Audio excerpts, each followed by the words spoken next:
5. Let me make sure it goes to analytics. Okay, see, it's going to jump to analytics. Okay, good. We are live. All right, so we had a 6.7. It's been downgraded a little bit, just southwest of the coast of New Zealand. But it was as a 7.0, but this is the USGS, which always does its own rating. Let's see if it's a moment tensor. Okay, this is a thrust fault. Definitely thrust. It's not directly on the subduction zone, like it's not right on the surface, but 21 kilometers deep. So yeah, it is likely thrust, but it is not very large, but it might have generated a small tsunami. So I believe a tsunami watch was issued. Let me go to the Pacific Tsunami Warning Center.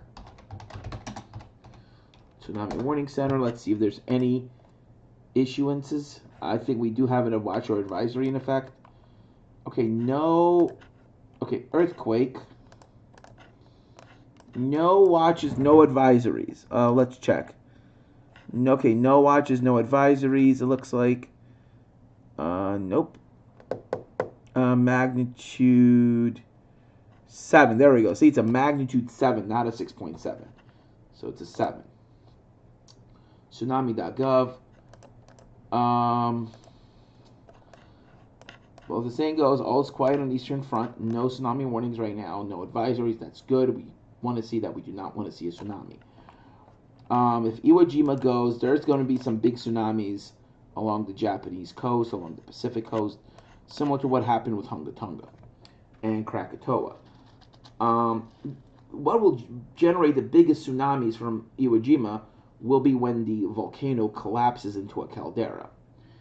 And yes, also pyroclastic flows and surges will generate its own tsunamis, but the biggest ones will be when the edifice collapses. The tsunami probably will not be very large, probably because it's not like slide. It's more like it's going down and out. It's not thrusting up, but you will still get displacement of water. I believe that the tsunami from a volcano collapse will be about 10 to 20 meters at onset, maybe 30, 40 meters at the very onset. But by the time it reaches the coast of Japan, you could expect waves of 5 to 15 meters at highest, which will definitely be damaging. Having waves of 20 to 30 feet, that could be definitely damaging because it's going to be that of a large earthquake that like occurs off the coast of Chile. But Japan has good tsunami infrastructure, and because it's not an earthquake, you're not going to have like displacement of land like what happened in 2011, which actually caused a lot of land to lower, which actually caused a tsunami to overtop the sea barriers, which would have otherwise had less infiltration from the water.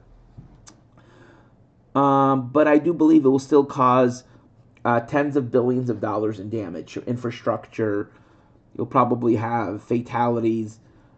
Realistically speaking, a few hundred maybe a couple thousand if there's like less warning. But I read this article from Nature, which was I found it from phys.org.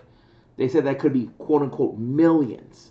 It was this hypothetical situation from a tsunami from Iwo Jima. That will not happen.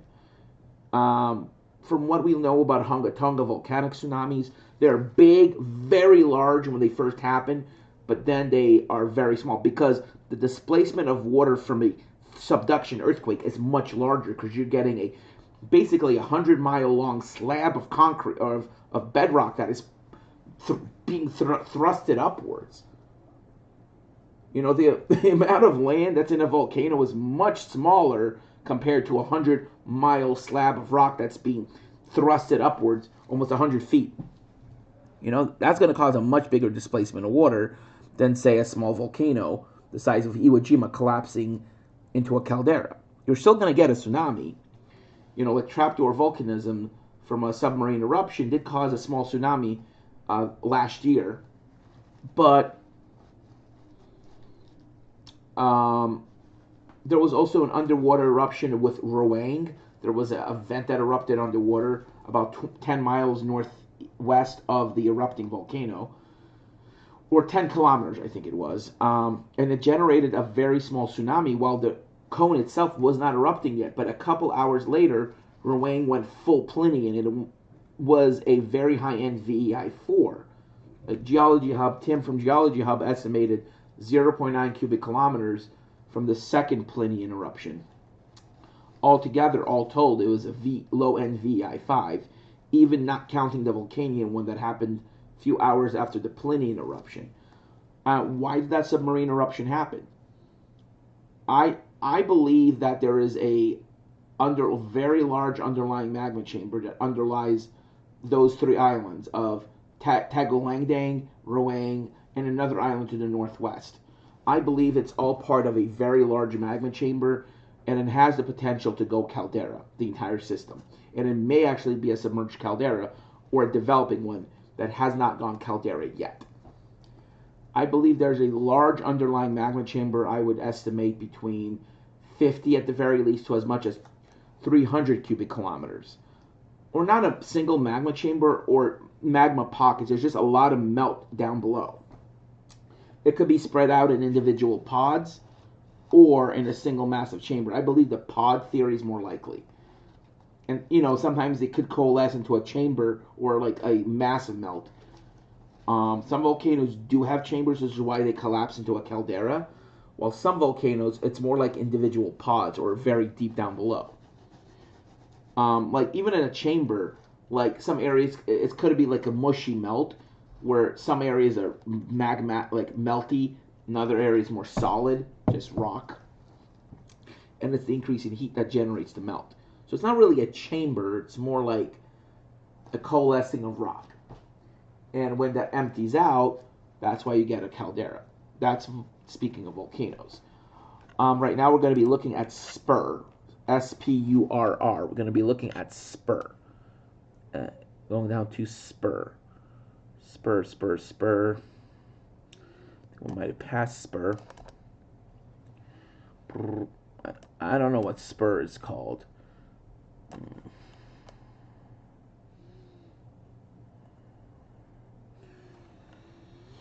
Oh, see, that's ADAC, HB, AV, ADS.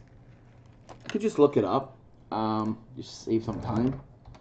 Spurr AVO Webby quarter mean.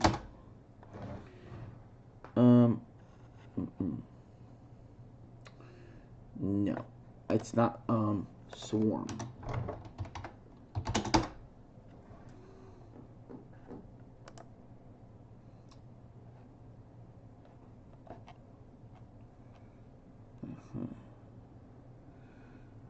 Okay, see BGLE. Okay, let's go to volcanoes. Spurr is yellow. It's still advisory. It's an advisory level right now. Yellow advisory. I believe if it goes to orange, it's probably going to be a few more weeks. It's not imminently going to erupt. It's just having some unrest right now. See, SPCN, BHCAV. Yeah, SPCN. SPCN. SPCN. BHZ. I want BHZ. There we go. This is what I want to look at. There we go. There's swarm. This is Spurr right now, and it looks pretty quiet. I mean, you are getting a little bit of tremor, like a very slow background of a tremor. Right here, you could actually see the 7.0 right here. You see all that? See all that squiggly line here? That is from the 7.0. And it's still affecting the seismic station. In fact, you could also look at geodetic data for Spurr. Like right here, look at that. Recent updates, web recorder, and look at geodetic sensors. It will show you the uplift that swarm is doing. Okay, this is swarm. Oh, it looks like it actually is subsiding again. Hold on. Let me just increase the... Okay, let's check. Because it was uplifting, but look. It looks like it is starting to subside a little bit. Maybe it's possible that either the amount of influx has slowed down, or it's just, it's hydrothermal in nature, that little decrease, but it's a long-term uplift. It could be a few weeks or a few months before its next eruption, keep in mind. So let's go to Nevada, the Nevada Geodetic Station. Okay, we're gonna go to Nevada Geodetic. Yeah, so we're gonna go now because they just transmitted to HTML. So let's go to Iwo Jima. We did get a new update. It has a new dot now, right here. It was just a dot now, but it looks like. Let me just zoom in there, right there. Look at that. Okay. All right.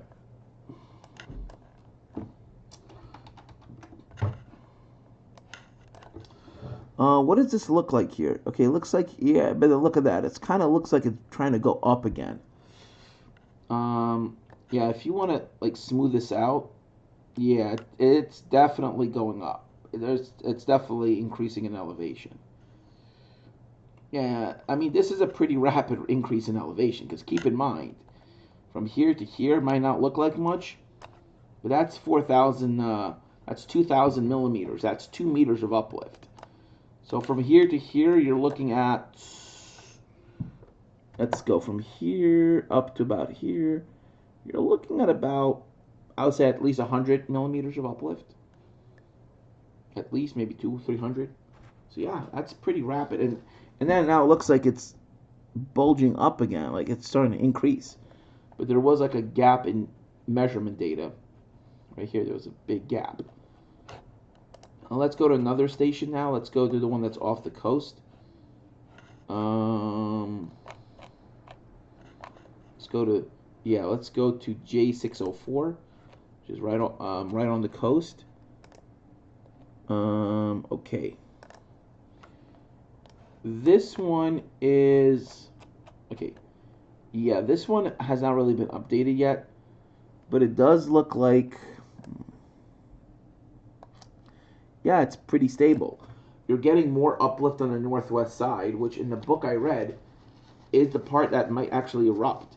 If that, yeah, I do believe that Iwo Jima is going to have a caldera forming eruption in my lifetime. I just don't know when. Is it going to happen in my lifetime? Increasingly likely, yes, it is.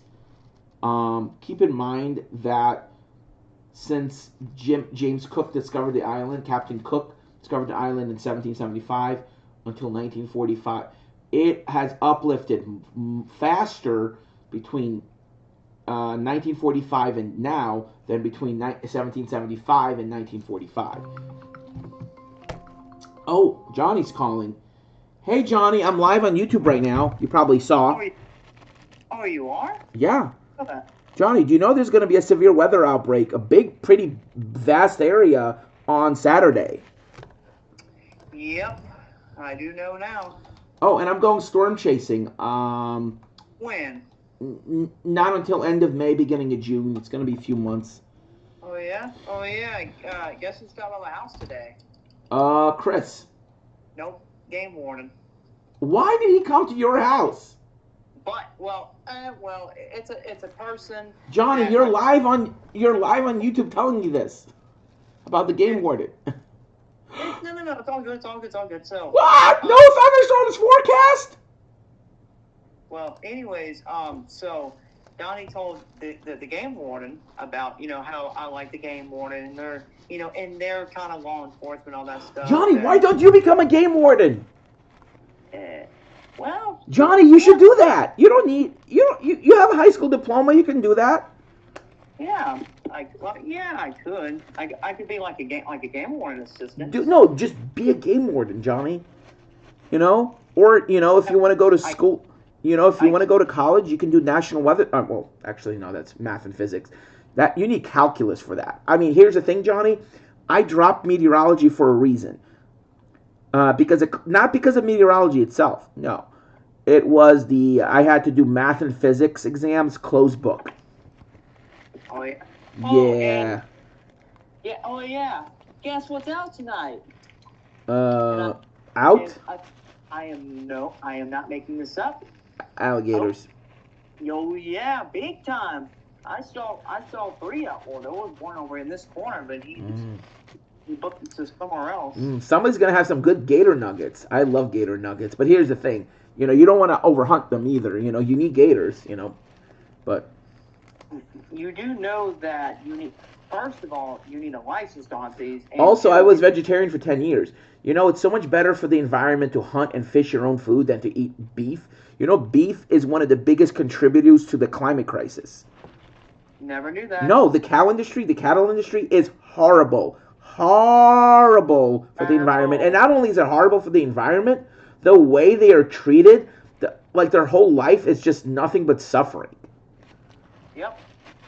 That's why I try not to eat beef. If I do, nope. I try to get it from a kosher place because I'm Jewish, because animals are treated humanely. Like in the religion, they have to be treated a certain way. Yep. That's why we eat kosher. It's also cheese cannot have any animal resin in it. So like if you're a vegetarian and you don't eat kosher cheese because they use vegetable resin. And like in India, they drink milk, but cows are treated like royalty. Other than giving milk for humans, they treat the cow like their whole life is basically being treated with kindness in India. But not everyone does. Like people who are non-Hindu do eat beef. But yeah. For instance, eating alligator is like it's good. It's better for your health. I think it's less fat. Yeah. Oh yeah, that's true. For instance, eating a deer, I would not personally. I had deer before. It's not as bad as you think. No, it's not the taste. It's just, Plus, I'm doing a weather and earthquake thing right now. I'm looking at Iwo Jima. It's uplifting again. It's uplifting again on the northwest coast. That's not good. It's not good, and it's still having some offshore eruptions at its Nijima vent. It actually had a magmatic eruption in 2000, but they said it was quote unquote phreatic, but it formed a temporary island in 2000. So it's been erupting. That same vent's been erupting for many, many years. It's a rim fault vent. It's on a rim fault. But here's a crazy thing: the uplift at Iwo Jima is even extending beyond the fault, the rim of the caldera. The whole island is a resurgent dome. Oh, yeah? Probably has not had a caldera forming eruption in tens of thousands of years. So here's a crazy thing, Johnny. There is more uplift in the last 60 years than between 1775 and 1945. So you had more uplift in like 200 years than you had in the last 30 years. You had more uplift in the last 30 years than in the previous 200. Oh, yikes. That's yeah, crazy. The island of Iwo Jima has been having accelerating uplift the last few decades. Yeah, I mean, the reason for this is an increase in gas pressure as well as an influx of hotter juvenile magma. The magma that erupted from the Nijima vent is known as trachyte, which is cold magma. It's not cold. It's still hot. You're still gonna get burned by it. It's still like 500-600 degrees Celsius, 700. Keep in mind, when I say cold magma, I mean it's not like basalt. It's colder than normal, but it still will burn you. It's still gonna be like hotter than an oven. It's still gonna glow at night. I'm just saying it's colder. It's cooler than say basalt. Wait, why are you calling me? Why are you FaceTiming me? Hang on a second. Okay, so, you see this area? All right, hang on a second. Are you out on Bubba's boat or your boat? Yeah, up boat. Hang on a second. Hey Johnny, I gotta. So as for coming for August, I might be living on campus because I have work out here in Oswego. So I'm gonna be trying to do full-time work over the summer. Okay. So let's say by August I might come down to see you. Okay. I might, but here's the thing, Johnny, because I got plans. After the storm chasing trip, I'm planning on going to California to be with my potential girlfriend. Like my family's trying to set me up. It's a long story, but I'm just weighing my options. She's a really nice girl and very intelligent. And I want to spend time with her. Even if we're not going to be in a relationship, I want to be friends with her. I mean, it's just, I don't like that it's kind of being like, oh yeah. Because if I'm going to be in a relationship, I want to find it myself. Not have it be traditional, have someone else find it for me. I don't like things being too traditional, like arranged marriage and stuff like that. I'd rather, and plus she does have some high needs, like she has a lot of needs that I feel I won't be able to do, at least not right now. Her mom, I've talked to her, she's very intelligent. She has a physical disability. She has, I believe it's called cerebral palsy, but it's not a severe form. But the issue is she doesn't get benefits. She should have full benefits, but she doesn't receive them. She has no Medicare, no Medicaid. I mean, the feds completely neglected her, which is why she moved away for like 12, half her life to Russia, where she received the benefits. Oh yeah. And then they moved back to America a few years ago. But she was born in America, Johnny. She was, she was a naturalized not naturalized, birthright citizenship, birthright. But because she lived in Russia for 80% of her life and never grew up speaking English, she left when she was basically an infant. She never really learned how to speak English, and now she has to go to ESL. She's going to many ESL classes. So she has a high school diploma. She graduated high school in Russia, but now she wants to get her English before she goes to college. What, Johnny? What? Oh, kitty catfish, and it's a channel cat. Where's the blue cat? Oh, blue cat. I thought it was channel. We don't get blue cat up here. It's all channel up here in New York. It's all channel. Plus, I don't have my own boat and I don't have a fishing license yet. And they're very affordable here in New York. Oh yeah. And for saltwater fishing from the pier, you don't need a license. No way. Yep, no license for saltwater. Nope. You just like to fish from the Coney Island pier. You don't need a license. If a fish is below a certain size, above a certain size, I don't think you need a license. Oh yeah. Yeah, you do need a license if you are. I'm thinking about getting my fishing, salt and freshwater license. Like you don't need if you want to do freshwater fishing, the only license that's available is salt and fresh. Why do you need a saltwater license? That's if you're in a boat on the water, like going deep water fishing.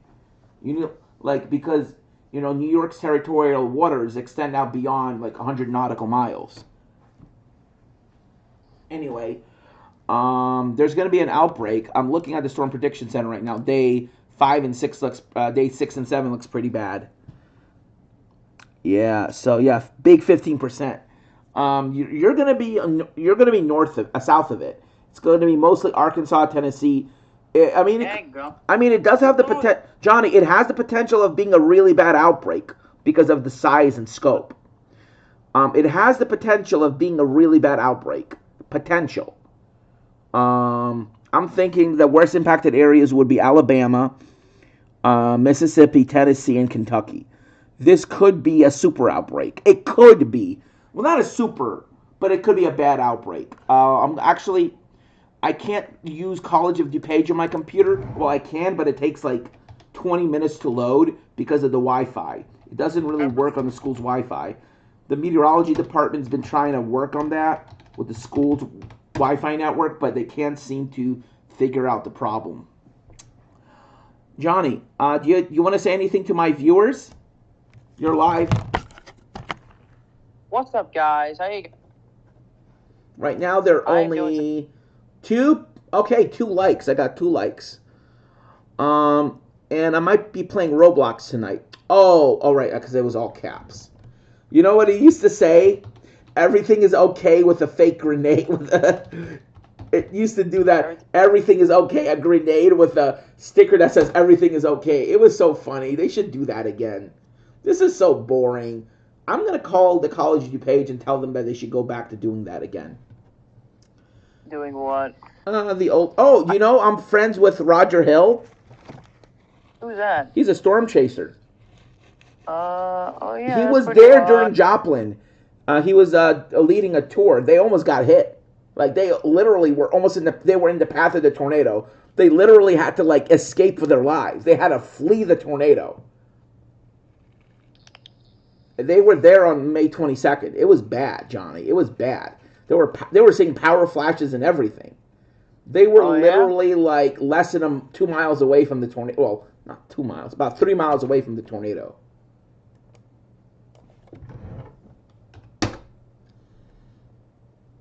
That's pretty interesting. Yeah, they were really close to the tornado. Like they were. I mean, it's on YouTube. It's actually called Joplin Tornado Escape. Yeah, it's called Joplin Tornado Escape. Right here, this is the video by Muramasu. There's actually several videos from the same van. From the same van. There were different videos. So, like, several people uploaded the same video from different angles, but in the same van, or multiple vans. One of them had Roger Hill in the same van. The other one had him on the radio. Yeah, like, it was bad, Johnny. Like, Roger Hill is a friend of mine. But for copyright purposes, I don't think I'll be copyrighted. Do you think I'll be copyrighted for playing another video? No. No, but it has, like, music and stuff. No music.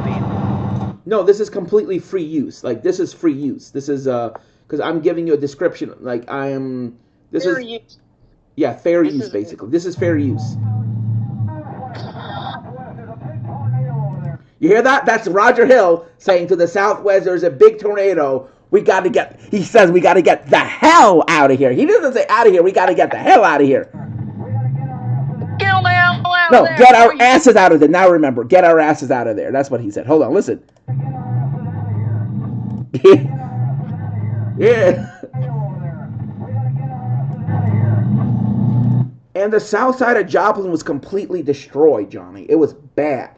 You know the problem with building homes in Tornado Alley?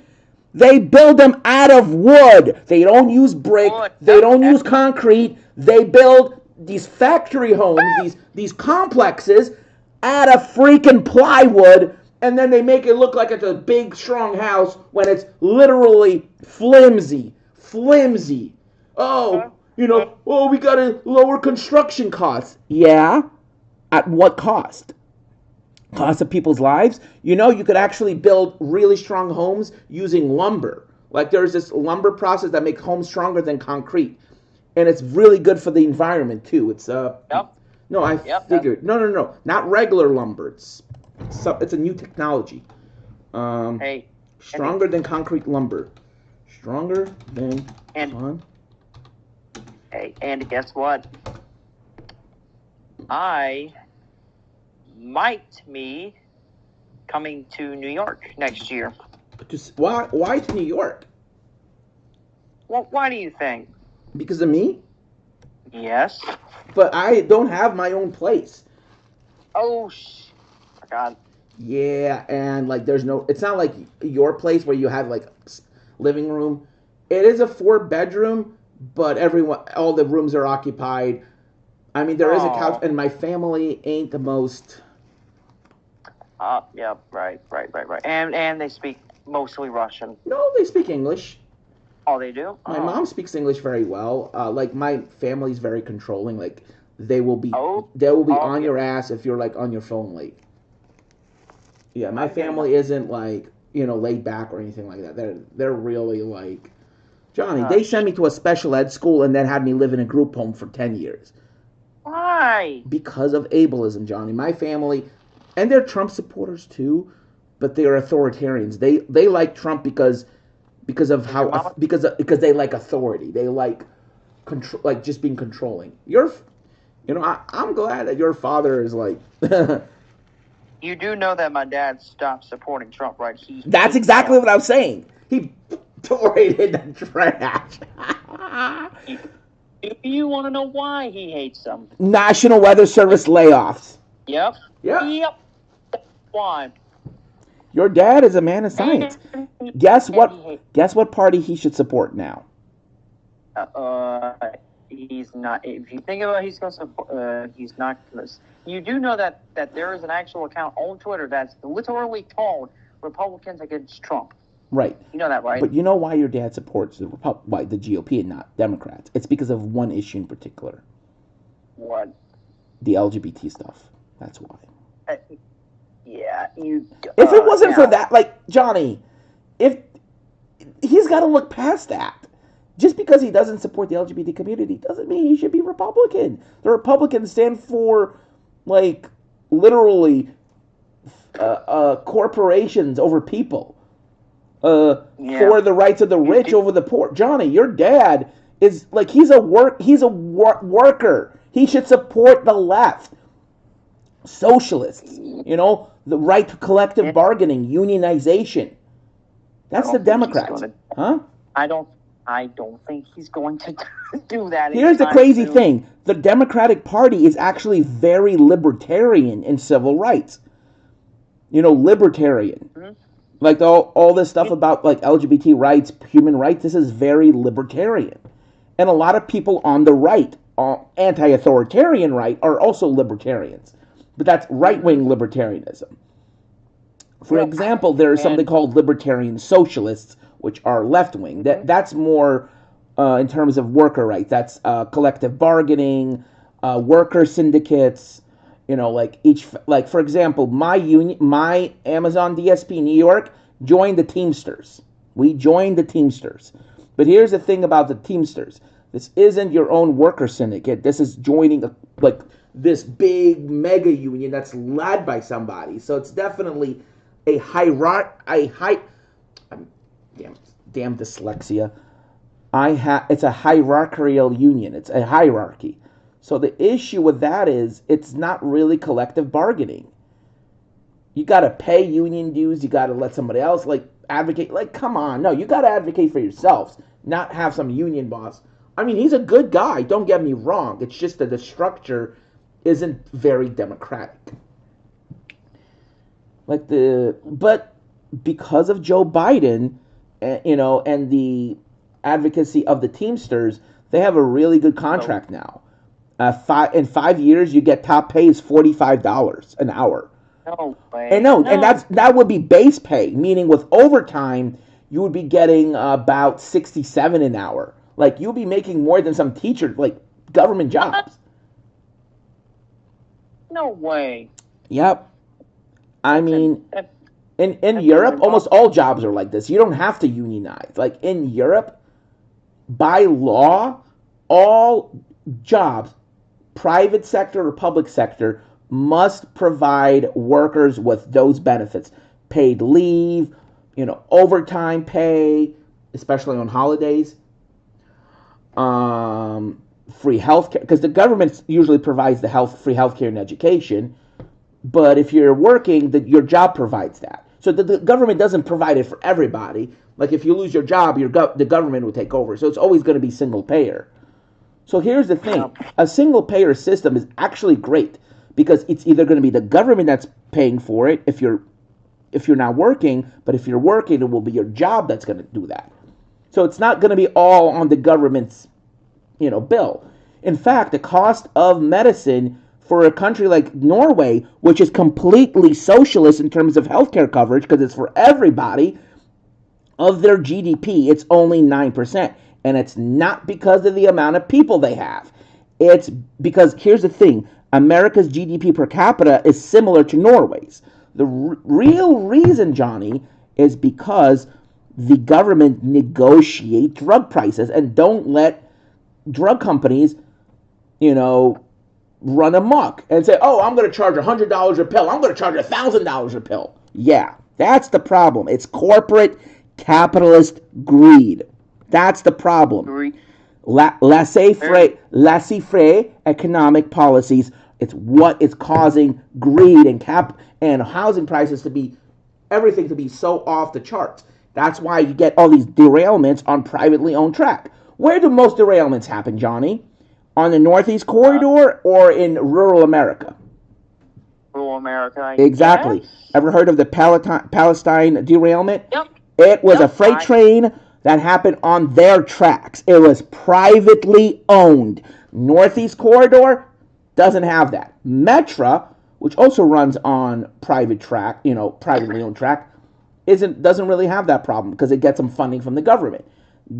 Things that are governmentally funded have less problems, inherently less problems than are privately funded. But the right wing doesn't talk about that. They're look how much the government's spending on this project. Oh, $100 billion. Okay. Look, for example, in Germany, a train ticket from Berlin to Munich, if you buy the right ticket, would be as low as €19.99.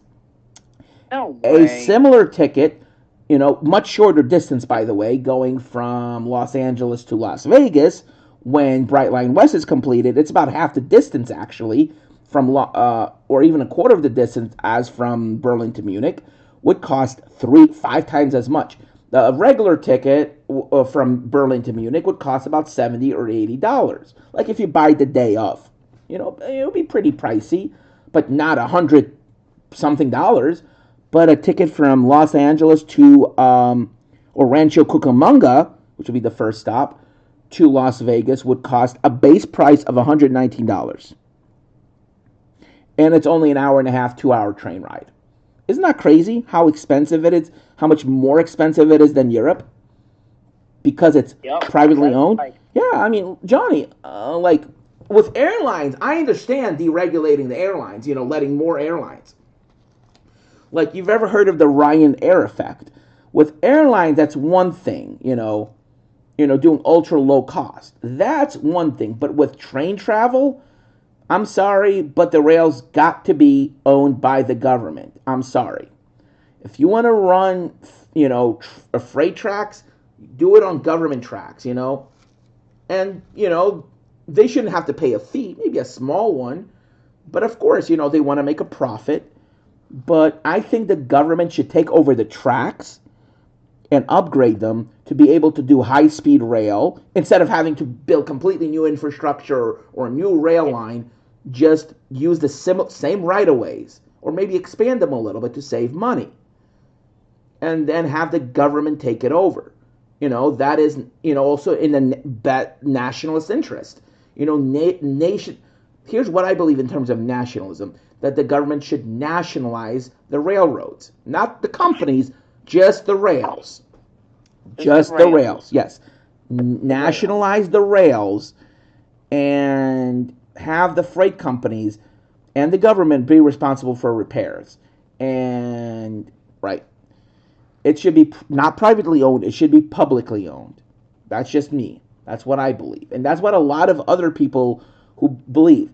It's going to reduce costs, overall costs, because you're not building a completely new rail line, like, where there were no tracks before, no right-of-way. So you don't have to say, oh, yeah, I'm going to build new tracks through your backyard, So, for instance, I know in California they're building a completely new rail line. For instance, you can use highway interstates as the right-of-ways, because they have a huge right-of-way. Just build new tracks, electrify them. Like, for instance, going from New York to Los Angeles through, let's say you have a track, going from New York through Syracuse, and then the problem is it's a lot of turns and twists. Just reinforce, build better tracks, upgrade them to be able to withstand high speeds, make just upgrade the tracks. Maybe build a second track, so there'll be 2 trains, like maybe do a little bit of landfill. Or the issue I've noticed is that there's an area in upstate New York where it's kind of like on a hill, and it's only one track, I believe, like on the Empire Service, for instance, or the Lakeshore Limited line. But top speed on the New York branch is 110 miles an hour. Between Poughkeepsie and Albany, and then up to Schenectady going northwest. I believe, of course, the tracks are not meant for like high-speed trains. they are not that great because the planks are wooden and not concrete. The rail is also not designed for very high-speed train travel because the train would shake a lot when it approaches 110 miles an hour. Now they're going to be installing Siemens locomotives or Aero, which can do electricity up to Croton Harmon. That's for Metro North, and then electricity hybrid beyond that. Those trains can go up to 125. The issues are the tracks are not really capable of withstanding, the tracks do it's just because of the grade of the tracks, you will have to do a lot of repairs. It will probably take time. So, but that can be done because you don't have to build new rail networks. You just have to, so they may have to be routed on another track. So it'll cause some delays. But in the long run, going down a couple years down the line, you could be having trains going up and down central New York going 150, 160 miles an hour. And if you upgrade all the tracks, you can have high-speed trains using the same trains that the Acela is going to use. Like, for instance, the most profitable rail networks would be the Meteor that goes from New York to Miami. Turn that into a high-speed rail line powered by electricity using either EMUs or, like with the Acelas, with a locomotive. Like a locomotive, like Europe does the Freccia Rossa, I believe, is a locomotive, not a DMU. What does that mean? A locomotive means there's a train that pulls the rest of the train, like a car that pulls the rest of the train that powers it. Right. An EMU or DMU or multiple units mean that where the passenger sits is where the power comes from. Like you will have just a pantograph that's a catenary that's connected to power lines above you. Hang on. I got a fish on. Hang on. Oh, nice! I hear it ringing too. Anyway, I'm looking right now at. Okay, I got to be going to the website. Hold on, it's about the volcano. Oh my God! Holy crap! I got a 9-size one. Oh, show me! Do a video. Turn on the video. I want to see it.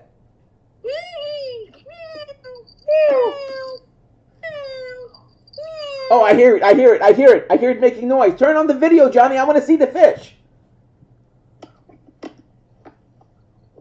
I hear it gurgling. Listen. It's not too bad. You see him? Yeah. Oh, you're in Bubba's boat. Oh, he's going to spine you. Be careful. He's making that noise. He's going stupid. Yeah, he's kind of scared. Johnny, I used to have an aquarium at home. I'm thinking about using a catfish not for food, but as a pet. Let's go, dude. Anyway. I got me a 9-size. All right, Johnny, hold on. Johnny, I'm going to be looking at the... Wait, what was I going to look at? Oh. Okay, Andy. Look. He's flapping his tail, so put him in the water before he, spines you. What was I going to look at? You mean in the bucket? Yeah, in the bucket. No, Johnny, what did I say I was going to look at before you caught the fish? I don't know. I said I was going to do something, but I forgot. It completely, knocked me out of my train of thought. You like the wormy, huh? Hold on. Hold on, I'm going to have to listen to myself. Alrighty,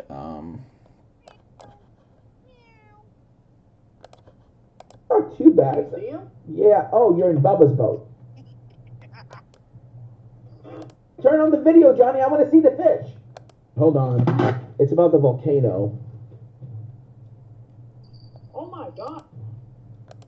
Okay, I gotta be going to the website. Hold on, it's about the volcano. Oh, nice, I hear it ringing too. Hold on, Johnny. Anyway, I'm looking right now at... okay, I gotta be going to the website. Hold on. It's about the volcano. Which volcano? Oh, yes, now I remember, yes. Now I remember, Johnny. It's about the Indonesian volcano. Johnny. I remember now. The Indonesian volcano. Luotobi Laki Laki. Hold on. Look, Andy, look. He's going stupid. Yeah. I don't see him doing anything. Hold on.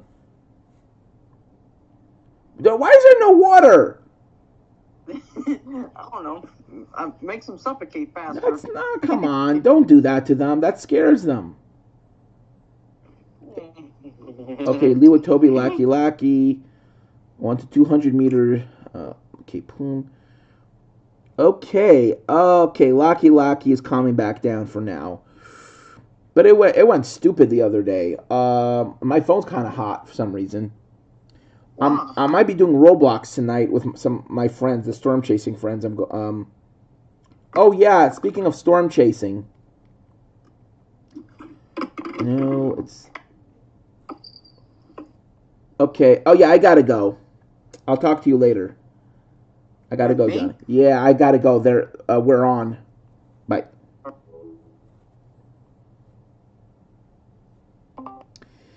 Hey, hey guys. Hi. I'm actually live streaming right now, so I'm gonna end my live stream on YouTube. It's about a volcano. I'm streaming about the earthquake and the volcano. The title of it is New Zealand earthquake, spur unrest, and a likely severe weather outbreak for Friday, Saturday. Day 6 and 7. Yeah, we got some nice looking slight risk at least for day 6 and 7. No, day 7. It looks scary. Like day 7, both in the models and how big the 15% is. I think